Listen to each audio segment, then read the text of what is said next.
Komnas HAM berencana memanggil pengurus PSSI dan PT Liga Indonesia Baru untuk dimintai keterangan terkait tragedi Kanjuruhan pada Kamis hari ini.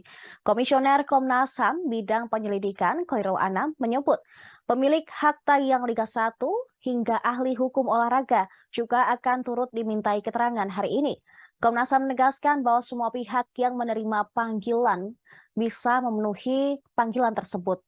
Di sisi lain, permintaan keterangan ini akan memberikan perspektif lengkap atas peristiwa tragedi Kanjuruhan yang terjadi. Menurut Anam, bila seluruh pihak kooperatif dalam panggilan permintaan keterangan, maka perbaikan persepak bolaan di Indonesia bisa semakin lengkap. Ia berharap agar tragedi di Malang menjadi tragedi terakhir yang terjadi di Indonesia.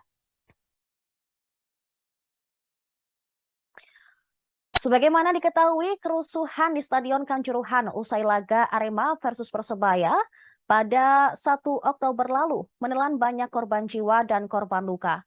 Hingga Selasa 11 Oktober tercatat 132 orang meninggal dunia, sementara ratusan korban lainnya mengalami luka ringan hingga luka berat.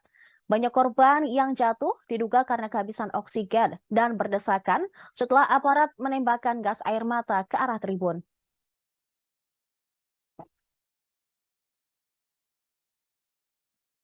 Kami mengagendakan, ya, langsung aja boleh. Kami mengagendakan itu juga melakukan permintaan keterangan terhadap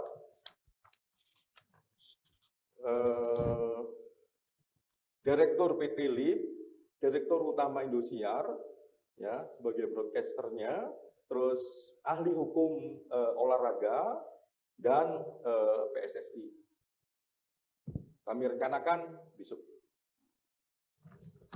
Kami berharap semua pihak yang kami rencanakan untuk permintaan keterangan besok bisa bekerja sama dengan kami untuk membuat terangnya peristiwa. Apa yang kami lakukan dalam konteks hari ini, ya, untuk korban dan untuk perbaikan sepak bola kita, sehingga tidak boleh lagi ada korban-korban berikutnya. Ini soal tata kelola sepak bola, soal tata kelola keamanan, dan soal pelindungan hak asasi manusia.